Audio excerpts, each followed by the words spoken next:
अस्सलाम वालेकुम everybody, welcome back to ई सबक। मेरा नाम है Rehan and today we are here with a new series. तो गाइस आज से हम स्टार्ट करने जा रहे हैं फिजिक्स के ऊपर एक इंपॉर्टेंट सीरीज सीबीएसई क्लास 10 की फिजिक्स। सीबीएसई जो क्लास 10 की फिजिक्स है हम यहाँ पे उसको पूरा रिवाइज करेंगे। एग्जाम आपके बिल्कुल करीब है तो ये एक किस्म की आपके लिए रिवीजन सीरीज रहेगी। ठीक है, हमारा जो पहला टॉपिक आज करेगा, जो हमारा पहला चैप्टर रहेगा वो है इलेक्ट्रिसिटी। ऑफ कोर्स यहाँ पे हम इलेक्ट्रिसिटी को डिटेल में डिस्कस करेंगे और ये किसका पार्ट है, फिजिक्स का पार्ट है। बट हम थोड़ा सा बैकग्राउंड देख लेते हैं फिजिक्स के बारे में कि फिजिक्स है क्या असल में। ठीक है, फिजिक्स का ओरिजिन कहाँ से होता है इसके बारे में थोड़ा सा जान लेते हैं। यहाँ पे प्लेन पेज है, इस पे एक्सप्लेन करता हूँ, देख लेते हैं फिजिक्स क्या होता है। फिजिक्स अगर हम देखें तो फिजिक्स एक ग्रीक वर्ड है। क्या है भाई, GREE ग्रीक वर्ड है। आपको पता है ग्रीक एक लैंग्वेज थी। जिस तरह साइंस अगर हम देखें तो साइंस एक लैटिन वर्ड है, सिमिलरली फिजिक्स एक ग्रीक वर्ड है।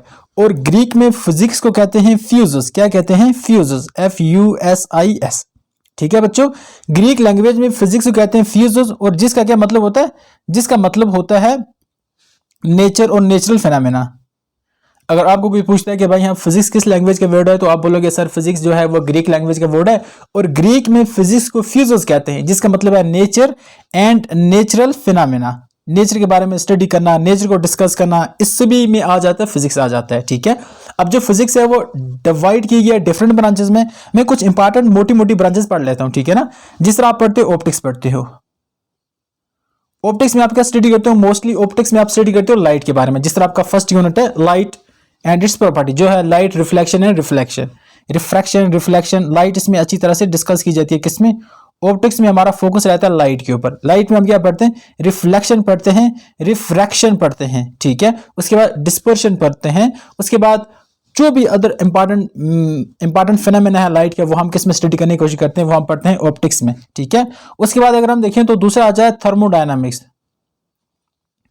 थर्मोडायनामिक्स थर्मोडायनामिक्स में हम किसके बारे में स्टडी करते हैं, थर्मोडायनामिक्स में हम सिर्फ हीट के बारे में स्टडी करते हैं। किसके बारे में, हीट के बारे में स्टडी करते हैं थर्मोडायनामिक्स में। ऑलराइट, इतना हो गया क्लियर।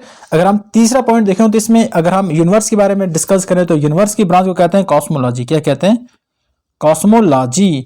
ये कॉस्मोलॉजी किस रिलेटेड है, यूनिवर्स के बारे में डिस्कस करना। यूनिवर्स कब पैदा हुआ, यूनिवर्स में कितने स्टार्स हैं, कितने प्लैनेट्स हैं, जो भी इंपॉर्टेंट है, बिलियंस ऑफ स्टार के बारे में स्टडी करना, बिलियंस ऑफ गैलेक्सी के बारे में स्टडी करना, कॉस्मिक रेज के बारे में स्टडी करना, ये आ जाता है कॉस्मोलॉजी में आ जाता है। और जो intern is the part of physics. इतना क्लियर है। और अगर हम आगे चलें और इसमें क्या आ जाता है, जिस तरह आ जाता है इसमें क्वांटम मैकेनिक्स आ जाता है, जो एडवांस लेवल है फिजिक्स की। इसमें आ जाता है रिलेटिविटी आ जाता है। इसमें आपको आ जाता है, हाँ जो हमें यहाँ पे पढ़ना है इलेक्ट्रोमैग्नेटिज्म, या हम बोलेंगे इलेक्ट्रोस्टैटिक्स। इलेक्ट्रोस्टैटिक्स में हम क्या स्टडी करते हैं, इलेक्ट्रोस्टैटिक्स में हम स्टडी करते हैं study of electricity and it's property at rest.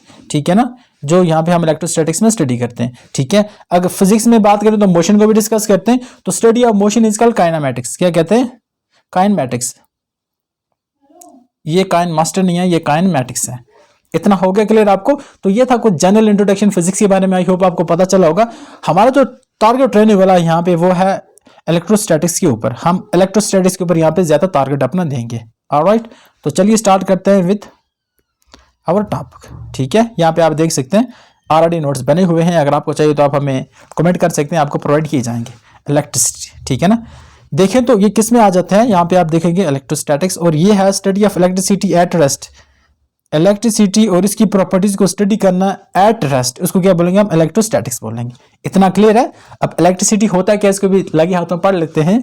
Electricity का मतलब है flow of electric charge. Electric charge का फ्लो होना, इसको क्या बोलते हैं, इलेक्ट्रिसिटी बोलते हैं। मिसाल के तौर पर अब चार्ज क्या होता है, सबसे इंपॉर्टेंट तो ये है कि चार्ज क्या होता है। सर आप चार्ज बताएं, चार्ज क्या होता है। चार्ज का मतलब है फ्लो ऑफ इलेक्ट्रॉन। हमारे पास सपोज एक है हमारे पास कंडक्टर है, इसके अंदर क्या होंगे, इलेक्ट्रॉन होंगे। क्या होंगे बेटा, इलेक्ट्रॉन होंगे। जब वो फ्लो करेंगे उनके फ्लो को हम क्या बोलेंगे, चार्ज बोलेंगे। यहां से इलेक्ट्रॉन फ्लो कर रहे हैं। ठीक है ना, याद रखना अगर जब हम इसको किसी भी सोर्स से कनेक्ट करेंगे तो ये क्या होगा, इलेक्ट्रिसिटी फ्लो इस तरह से होती है। चार्ज याद रखना, फ्लो ऑफ इलेक्ट्रॉन, और इसको इलेक्ट्रिसिटी कहते हैं। ठीक है, चार्ज के बारे में मैंने थोड़ा सा लिखा है, थोड़ा सा टेक्निकल डेफिनेशन भी लाए ताकि आप एग्जाम में ये लिखे आओगे तो आपको अच्छे मार्क्स मिलने के चांसेस लगे रहते हैं। चार्ज को किस डिफाइन करेंगे, the property of electrons and protons which give rise to the electric force between them. मतलब इलेक्ट्रॉन और प्रोटॉन की ऐसी प्रॉपर्टी जिसकी वजह से उनके अंदर जो इलेक्ट्रोस्टैटिक्स फोर्स आती है, तो इसको क्या बोलेंगे हम, चार्ज ही बोलेंगे। ठीक है, आई समझ आपको। नेक्स्ट पॉइंट क्या लिखा है यहाँ पे मैंने, आप देखिए इसको। चार्ज की बात करें तो ये एक फंडामेंटल प्रॉपर्टी है। लाइक हमारे पास अगर हम मास की बात करें, कोई भी मैटर देखो उसका कोई मास होता है, ठीक है ना, और वो मास उसका क्या होता है, फंडामेंटल प्रॉपर्टी होती है। फोटॉन की बात करो, उसका रेस्ट मास 0 होगा, बट जब वो मूवमेंट में होगा उसका कोई ना कोई मास होगा।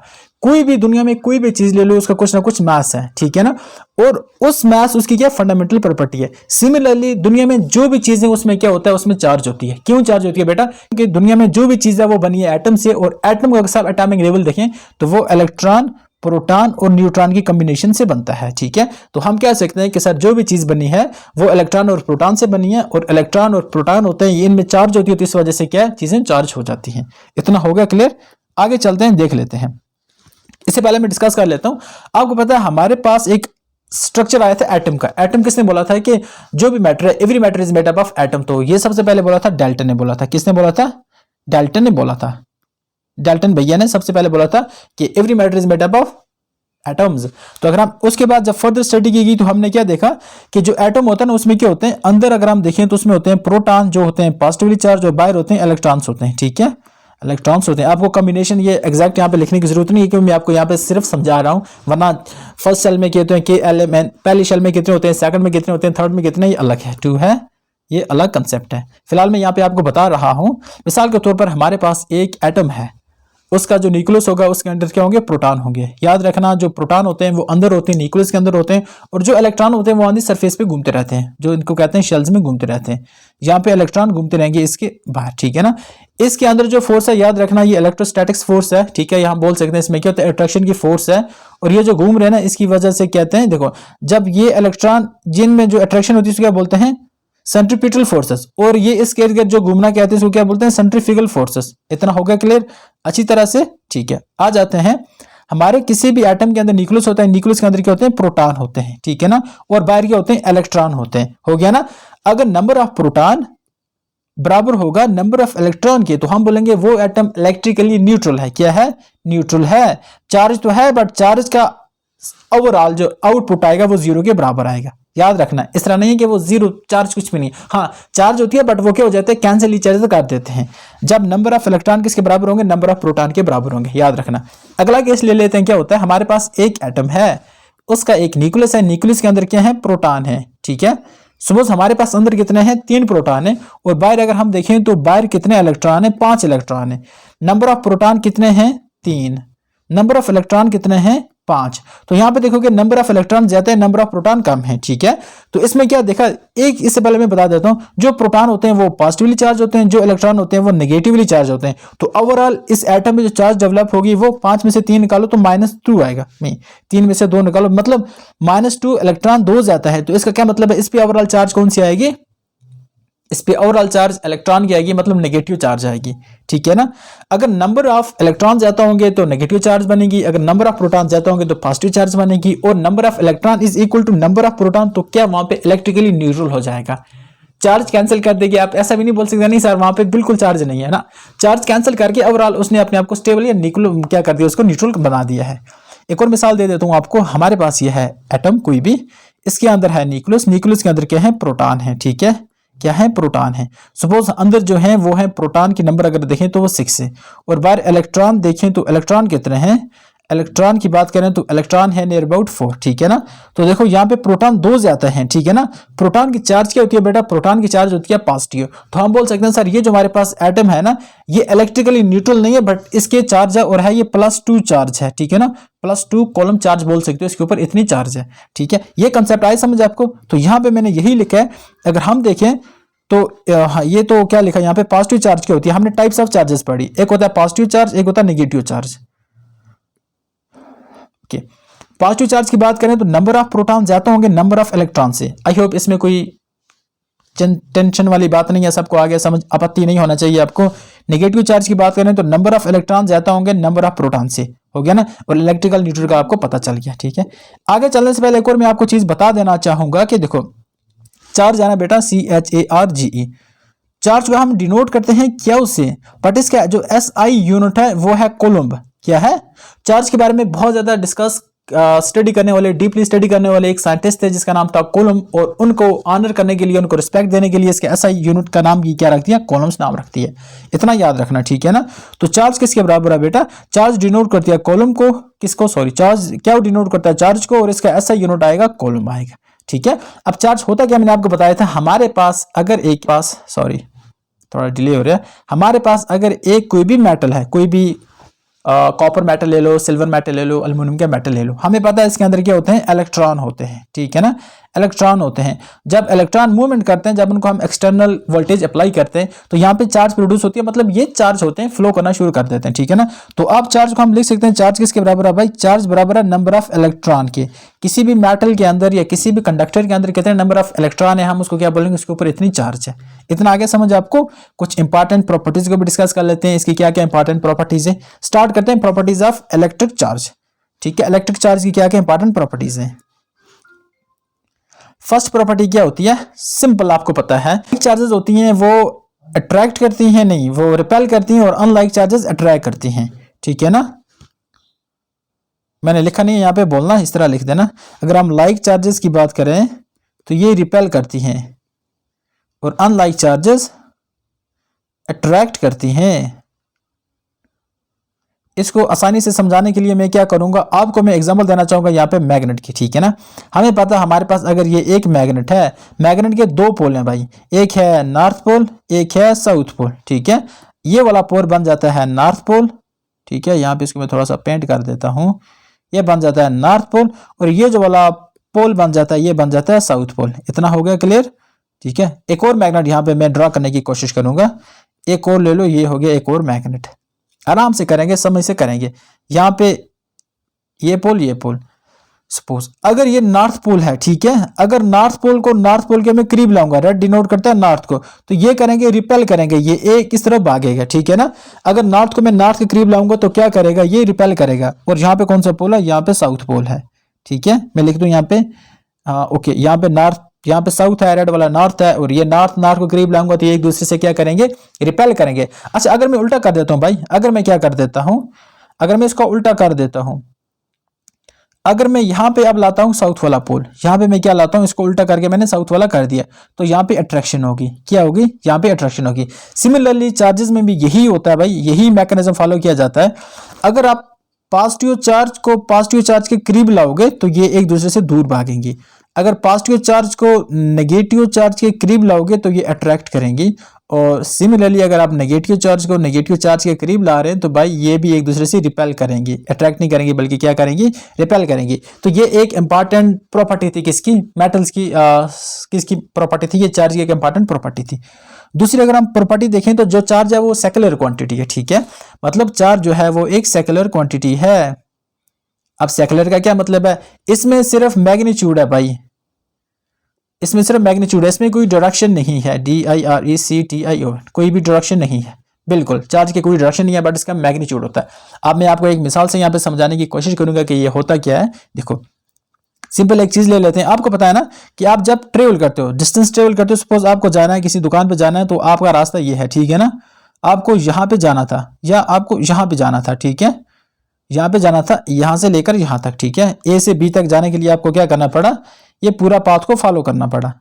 कौन से पाथ को, इस तरह से, मतलब आपको इस तरह से चल के आना पड़ा। ये जहां पे मैं डॉट डाल रहा हूं तो ये आपकी डायरेक्शन है, यहाँ से आप जाएंगे सिंपली यहाँ पे जाएंगे। तो ये जो देखो इसकी कोई पर्टिकुलर डायरेक्शन नहीं है, पहले आप क्या जा रहे थे, पहले आप ईस्ट की तरफ जा रहे थे, फिर आप साउथ की तरफ आ गए, ठीक है ना, फिर आप साउथ वेस्ट की तरफ आ गए, फिर आपने ईस्ट की तरफ चला, फिर आप नॉर्थ की तरफ जा रहे हो, फिर यहाँ पे आप ईस्ट की तरफ जा रहे हो, ठीक है। तो आपकी कोई पर्टिकुलर डायरेक्शन नहीं है भाई। अगर मैं बोलूं, इसको बोलते हैं डिस्टेंस, हो गया ना। अगर मैं बोलूं इसका डिस्प्लेसमेंट क्या, तो आप बोलोगे सर इसके बीच में जो सबसे छोटा डिस्टेंस है ना उसको क्या बोलेंगे, डिस्प्लेसमेंट बोलेंगे। तो यहां से मैं अगर यहाँ पे आ जाऊं तो ये क्या हो जाएगा बेटा, हमारा A से B तक डिस्प्लेसमेंट हो जाएगा। अब अगर मुझे ये मैं पूछूं कि इसकी डायरेक्शन क्या, तो आप बोलोगे हाँ सर ये एक पर्टिकुलर डायरेक्शन की तरफ जा रहा है, ठीक है। तो कौन सी डायरेक्शन है, ठीक है, ये नॉर्थ है, ये साउथ है, और ये बंदा अगर यहाँ से इस तरफ जा रहा है तो हम बोलेंगे ये साउथ ईस्ट की तरफ जा रहा है, ठीक है, ये इस तरफ जा रहा है। इतना आई होप क्लियर होगा। तो हमने क्या बोला, जो चार्ज है वो हमारी स्केलर क्वांटिटी है और इसकी मतलब ये स्केलर क्वांटिटी है, इसमें सिर्फ मैग्नीट्यूड होता है, इसमें डायरेक्शन नहीं होती। इतना हो गया। एक और सबसे इंपॉर्टेंट चीज जो मुझे यहाँ पे लगी और मैंने यहाँ पे लिख दी है, देखो चार्ज की बात करें तो ये डिस्ट्रीब्यूट होती है on the surface of the conductor. Conductor है ना, तो उसके सरफेस पे चार्ज मोस्टली डिस्ट्रीब्यूट होती रहती है। इतना मैं समझाता हूँ किस तरह। मिसाल के तौर पर आपको पता है थंडरिंग से क्या होता है, थंडरिंग से क्या होता है, इलेक्ट्रिसिटी प्रोड्यूस होती है।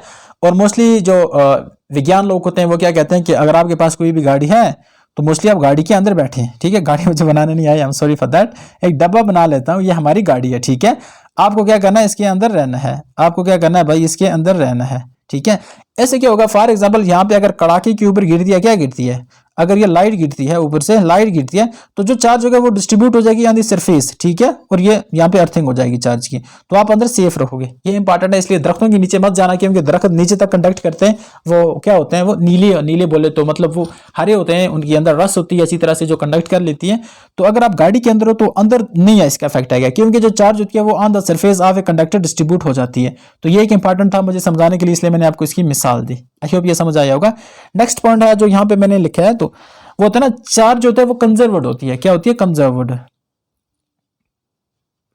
ना हम चार्ज को क्रिएट कर सकते हैं, ना हम चार्ज को डिस्ट्रॉय कर सकते हैं, तो ठीक है। बट हम उसको एक फॉर्म से दूसरी फॉर्म में कन्वर्ट कर सकते हैं, कन्वर्ट कर सकते हैं। इतना हो गया क्लियर। आगे आते हैं, थोड़ा सा इसके बारे में भी डिस्कस कर लेते हैं। क्या कहता है भाई, सब एटॉमिक पार्टिकल, सब एटॉमिक एटम का पता है हमें, उसके अंदर जो सब एटॉमिक पार्टिकल है उसके बारे में हम डिस्कस करेंगे। सबसे पहले आ जाता है, ये हल्का सा मैंने लिखा है प्रोटॉन। हमने अच्छी तरह से डिस्कस किया, प्रोटॉन की पॉजिटिव चार्ज होती है, और अगर हम चार्ज देखें तो किसके बराबर है, याद रखना, प्लस 1.6 × 10⁻⁻19 कूलम। कूलम मैंने क्यों लिखा, क्योंकि चार्ज को नापने का, चार्ज को मेजर करने का जो यूनिट है उसको कूलम कहते हैं। इतना हो गया।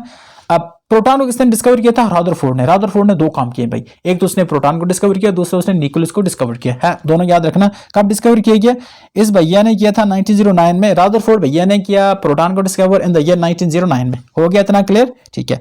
उसके बाद अगर हम देखें तो इलेक्ट्रॉन, इलेक्ट्रॉन को किसने डिस्कवर किया, इलेक्ट्रॉन को डिस्कवर किया था जे थॉमसन भैया ने, ठीक है ना। इलेक्ट्रॉन की चार्ज देखो तो है -1.6 × 10⁻⁻19 कूलम, और it was discovered in the year of 1897। I hope इतना क्लियर होगा, ठीक है।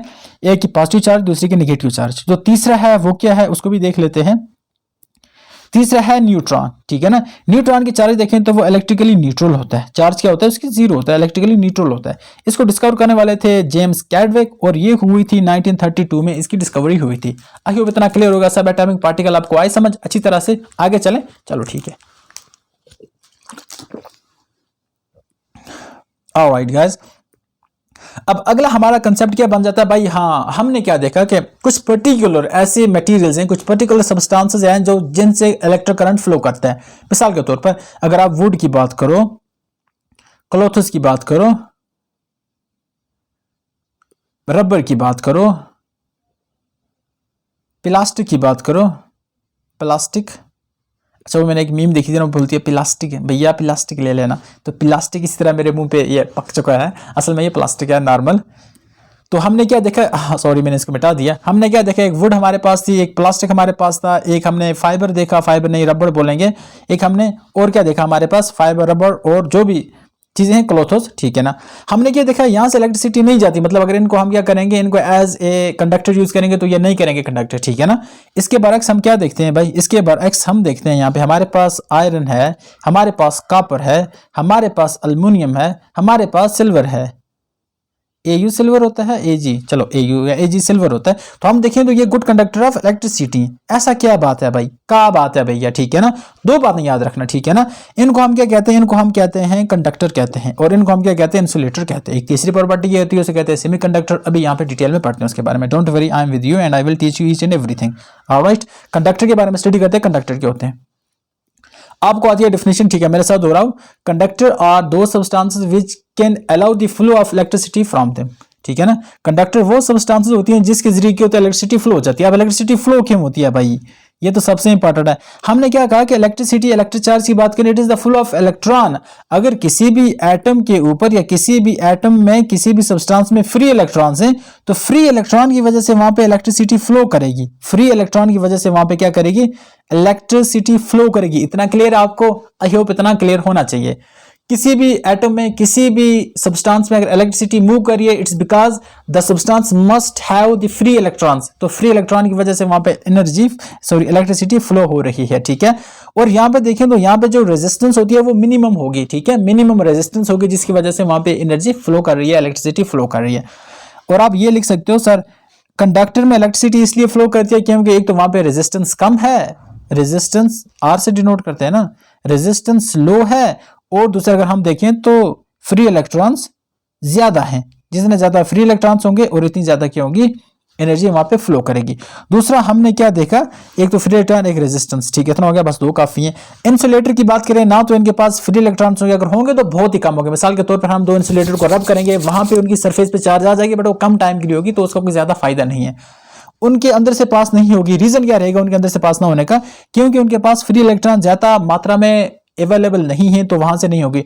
और यहाँ पे अगर हम देखें तो इनके बहुत ज्यादा क्या होते हैं, मतलब इनकी रेजिस्टिविटी बहुत बहुत ज्यादा होती है, तो वो फ्लो करने ही नहीं देंगे। अब सेमीकंडक्टर एक और कैटेगरी आ जाती है। सेमीकंडक्टर क्या हुई भाई साहब, तो सेमीकंडक्टर एक इस तरह के सब्सटेंसेस होती हैं, वो क्या करते हैं, अगर हम 0 डिग्री पर सब्सटेंस को रखें तो वो इंसुलेटर बिहेव करेगी, ठीक है, बट अगर हम उसका टेम्परेचर इंक्रीज करने की कोशिश करेंगे तो वो एज ए कंडक्टर बिहेव करेगी, ठीक है ना। तो क्या बोलेंगे, इंसुलेटर क्या करते हैं, विथ टेम्परेचर वो चेंज होते हैं। टेम्परेचर इंक्रीज करोगे तो वो कंडक्टर बिहेव करेंगे, टेम्परेचर डिक्रीज करोगे तो वो इंसुलेटर की तरह बिहेव करेंगे। आई होप इतना आपको समझ आया होगा। तो ये था हमारा एक जनरल क्लास थी, हमने एक रिवीजन क्लास स्टार्ट किया, तो मजा आया तो यार इस वीडियो को जरूर लाइक करें, अपने फ्रेंड के साथ शेयर करें, और हाँ हमारे चैनल को जरूर सब्सक्राइब करें। तो मिलते हैं किसी और वीडियो में, तब तक के लिए अल्लाह हाफ़िज़, have a nice time ahead, thank you.